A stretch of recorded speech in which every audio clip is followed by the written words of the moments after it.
자, 다음은 국제 조세 조정에 관한 법률입니다. 그렇죠. 이게 국조법이라고 부르는 법입니다. 여러분, 그죠? 자, 보면 1번 국제거래 명세서 제출 의무가 확대됩니다. 여러분, 이 국제거래 명세서라는 게 있는데 이놈은 밑에 보면 단 왼쪽에 개별 통합기업 보고서를 제출하는 대규모 법인은 안 내도 돼. 그러니까 개별 통합 국가별 보고서가 이게 아주 거대한 것들인데 개별 통합기업 보고서를 내는 기업들은 국제거래 명세서를 그냥 부표식으로 냈었어요. 안 된대요. 올해부터 대규모 대기업들도 국제거래 명세서들을 별도로 다 따로따로 내달라고 법이 개정됩니다. 대기업들 보시고요. 2번 보지 마시고요.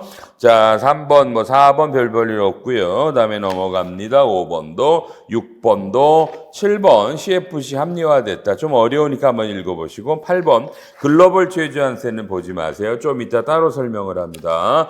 뭐가 바뀌었다라는 거 넘겨주시고요. 네, 여러분, 자 이제 몇 페이지? 121페이지이십니다. 121. 글로벌 최저한세. 거기 보면 여러분 필라2라는 게 나와요. 이게 뭐냐면 우리 전 세계 OECD 국가들이 있고요.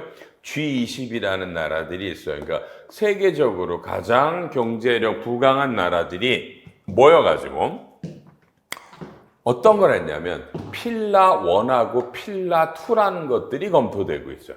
필라1은 디지털세라는 거예요. 여러분, 구글이라는 회사가 여러 나라의 구글이라는 거에서 돈을 벌어가는데 구글이 대한민국에 여러분 고정된 사업장이 없죠. 고정된 사업장이 없지만 벌어가죠. 고정된 사업장이 없기 때문에 세금을 안 내잖아, 대한민국에.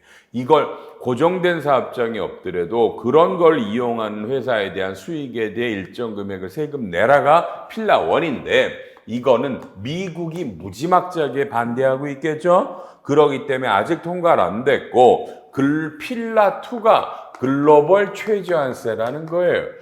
이거는 역사적으로 시행이 된다는 얘기입니다. 출발 보시죠. 지금 한국에 A라는 기업이 모기업이 있는데 어떤 외국에 B라는 이 나라에 여기다가 자회사가 설립됐어요. 그죠? 이러면 이 나라가 희한하게 저율의 그러니까 우리나라는 세율이 낮습니다. 우리나라 투자하십시오. 그래서 누구라도 저런 싼 나라에다 투자를 하잖아. 그래서 여러분 이 나라에다 결론은 8%만 세금을 냈다는 거예요. 8%만. 그리고 적은 세금을 내고 여기서 많은 돈들이 유보되어 있단 말이에요. 그래서 이번에 글로벌 최저한세는 15%입니다. 15%를 내야 되는데 이 나라가 8%면 대한민국에다 추가로 7%를 여러분 더 내라. 여러분 이게 글로벌 최저한세인데 이거는 137개국이 합의했어요. 근데 올해부터인데요. 대한민국은 항상 1등이니까 올해부터 1등 우리나라, 영국, 일본, 아일랜드, 유럽 이런 데들이 이걸 시행하기 시작을 합니다. 그러니까 미국이 아직 안 하고 있어요. 이걸 미국이. 그래서 올해부터 시작을 해서 역사적인 건데 이 법은 2022년 그죠? 12월 말에 신설이 됐고요. 시행령은 23년에 12월 28일 날 나왔어요. 시행규칙도 이번에 나오는 것들이 그러니까 다만 조심하세요. 글로벌 최저한세는 여러분 우리나라가 만든 법이 아니에요. 외국에서 전 세계가 하자라고 합의된 공통적인 그 영어를 자국으로 번역한 거지 우리가 만든 법이 아니에요. 이걸 이해해야 돼. 이해해요? 국어로만 번역했지 우리가 만든 법이 아니란 말이에요. 그래서 15%보다 낮은 세율들이 있는 나라에서는 난리 난 거죠. 그죠? 특히 지금 들어보셨어요? 미국에 삼성과 같은 데들이 반도체에 대해서 미국 정부가 보조금을 줄게. 미국에 배터리를 하는 회사들이 한국 법인들이 진출해 있어요. 배터리를 만들어서 미국 자동차 회사에 배터리를 팔아서 거기서 전기차가 나온다. 이게 IRA예요. IRA가 뭐의 약자야? Inflation Reduction Act. 인플레이션 감축법 아니에요. 근데 웃기잖아? 전기차가 무슨 인플레이션이야. 그렇게 하지 말고, 전기차라는 게, 그러니까 IRA의 핵심이 환경이에요. 환경을 개선하자, 지구에. 그러려면 전기차를 만들어야 되잖아요. 그래서 외국 기업이 우리 미국에 와서 법인을 만들고, 거기서 전기차 배터리를 만들고, 미국 자동차 회사에 배터리를 만들어라, 팔아라. 미국에서 그래서 자동차 전기차가 나오면 이 배터리 제조회사에 미국이 엄청난 보조금을 줘요. 그러면 실질세율이 15%보다 월등히 낮아요. 여기에 과세를 하겠다니까 지금 난리가 난 거예요. 이게 글로벌 최저한세인데 우리나라에는요, 이게 대상이 뭐냐면 뭐예요? 그죠? 이게 우리나라 보기 좀 웃기죠? 연결재무제표로 7억 5천만 유로가 넘는 기업. 그러니까 직전 4년, 이게 2024니까 23, 22, 21, 20 이렇게 해서 직전 4년의 연결재무제표 매출액이 유로화로 7억 5천만 유로가 넘는 게 2개년, 4년 중에 2개년 7억 5천만 유로면 지금 환율을 따지면 1조가 좀 넘어. 그러니까 매출액이 1조 정도 넘어가는 연결이 4년 중에 2년이 있는 법인데 우리나라는 300개가 좀 안 돼요. 이 어마어마한 대기업들이 올해부터 최저한세에 걸립니다. 주의할 건 이 최저한세는 돈을 2026년 6월 말에 내요. 그래도 이건 회계가 IFRS라는 국제회계가 2024년에 법인세 비용과 미지급 법인세를 달아야 돼. 이연 법인세는 안 잡고. 그러니까 이걸 계산해내야 될 거 아니야. 그죠? 그래서 지금 모든 빅4들이 컨설팅 그룹을 구성했고 대기업들은 이 빅4들과 컨설팅 계약을 하고 있다. 됐죠? 여러분 이건 저는 세상에 이렇게 어려운 법은 처음 봐. 진짜 처음 봐. 죽겠어 어려워서. 여러분도 해당이 되는 분들만 보는 거야.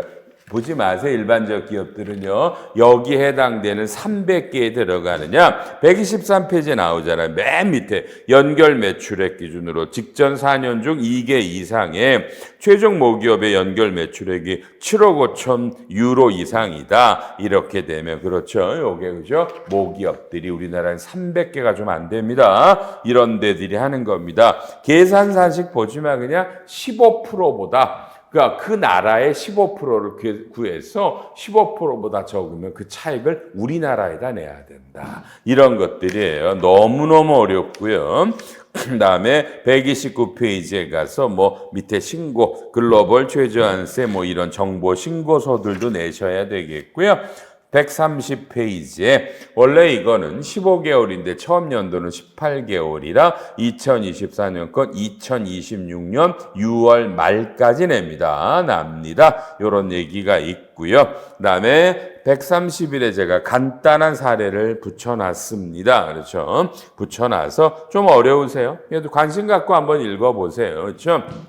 여기서 그러니까 이건 우리나라의 모기업도 걸리지만 우리나라 진출되어 있는 기업이 우리나라에다 근데 우리나라 기업은 최저한세가 대기업이 17%죠. 그 최저한세랑 이건 다른 말이에요. 그러나 우리나라 기업은 최저한세가 뭐 외투 감면들 아니라면은 17%니까 웬만하면은 좀 걸리긴 어렵고요. 이런 거 그러니까 아주 뭐 회계법인들 난리가 났어요. 이런 것들이 글로벌 최저한세 이게 국조법에 새로 들어온 법입니다. 여러분, 이거 어려워서 회계세법 하겠어, 그죠? 하겠나 이거 진짜? 어? 여기에 해당되는 기업은 죽는 거예요, 이거. 국세청은 어떻게 했어요, 이거? 나중에 조사하면 봐야 될 거 아니야?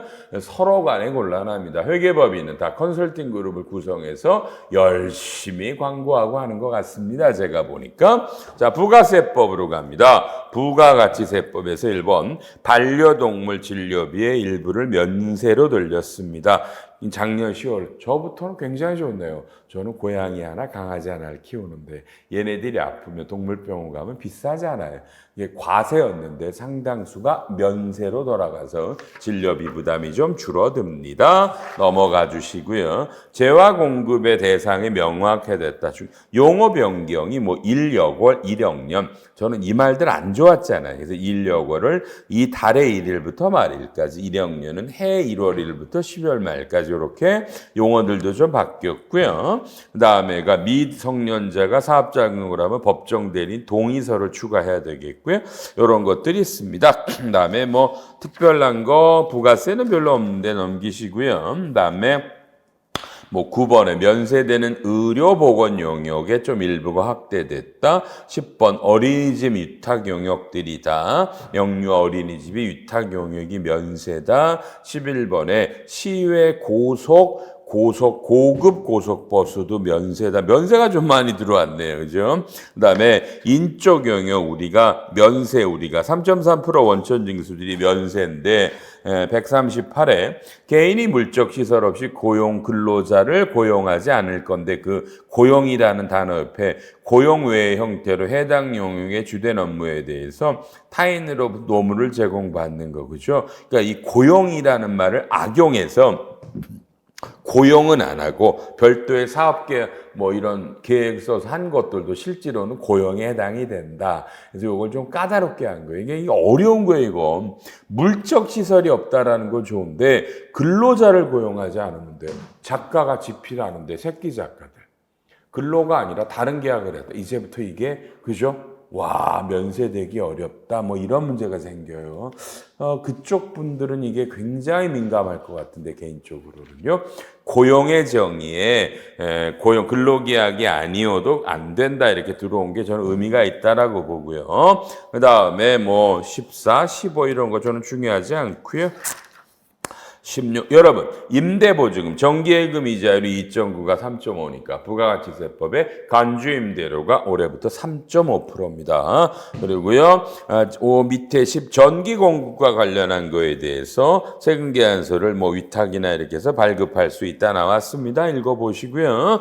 중요하잖아요, 부가가치세는요. 그렇죠? 근데 진짜 하나 중요한 놈 왜 빨리 안 나오나 모르겠네요. 나온다, 여러분. 144페이지. 25번. 간이과세자를 직전 연도 1년의 공급 대가가 8천만 원을 다 아시죠? 8천만 원이 1억 4백만 원으로 확대됩니다. 이 역사적인 거예요.